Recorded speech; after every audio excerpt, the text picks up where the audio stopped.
अजीत डोभाल के कहने पर भारतीय मीडिया अपनी आवाम को मामू बनाने में मसरूफ रहा, मगर अफसोस की हंडिया बीच चौराहे में फूट गई। मैदान जंग में भारतीय फौज के करतूत तो सारी दुनिया के सामने हैं, मगर भारतीय मीडिया को अपनी आवाम के सामने गीदड़ भभकियां मारने से फुर्सत नहीं।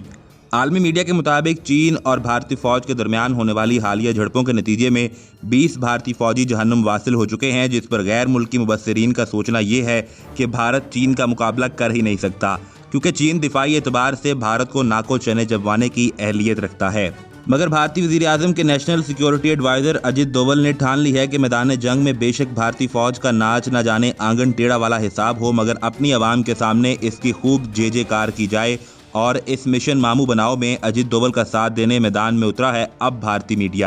भारतीय मीडिया शुरू से एक ही रट लगाए हुए है कि भारतीय फौज ने चीनी फौज को पीछे धकेल दिया और कई किलोमीटर का इलाका वापस हासिल कर लिया, जिस पर सब सोचने पर मजबूर हैं कि ये मुंह और मैसूर की दाल। अब सवाल ये पैदा होता है कि भारतीय वज़ीर आज़म तो कहते थे कि कुछ हुआ ही नहीं, किसी इलाके पर चीन ने कब्जा नहीं किया, तो अब भारत ने वापस क्या हासिल कर लिया है। हकीकत तो ये है कि चीनी फौज को भारतीय फौज 1 इंच पीछे नहीं धकेल सकी और भारतीय मीडिया अपनी आवाम को झूठ का ये प्याला पिलाना ही चाहता है, मगर अब आवाम देख सकते हैं कि मवाजना कर सकते हैं। हकीकत रोज़े रोशन की तरह अयां हो चुकी है। भारतीय मीडिया के मुताबिक उनकी फौज ने चीनी फौज से 2 किलोमीटर का इलाका वापस ले लिया है, मगर हकीकत तो ये है कि वहाँ चीनी फौज इतनी मजबूत है कि वहाँ कंक्रीट के बेस बन रहे हैं, जिसका मतलब ये है कि चीन अपनी जगह से पीछे हटने वालों में से नहीं। इस झूठ का भांडा भारतीय फौज के साबिक कर्नल अजय शुक्ला, जो कि भारतीय दिफाई तज्जियाकार हैं, उन्होंने फोड़ा। अजय शुक्ला ने कहा कि भारतीय national security adviser Ajit Doval की जानिब से मीडिया पर प्रेशर डाला जा रहा है कि आवाम को ये दिखाया जाए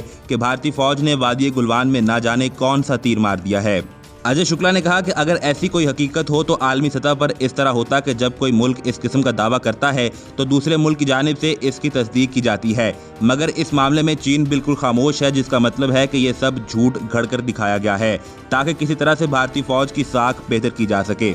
अजय शुक्ला ने यह भी कहा कि अगर भारतीय फौज ने वाकईतन कोई ऐसा तीर मारा है तो क्यों कोई हुकूमती नुमाइंदा या फौज का तर्जुमान इस बात को कहने के लिए तैयार नहीं। महज नामालूम सीनियर फौजी एहलकारों के नाम से मंसूब करके आवाम को पागल बनाया जा रहा है।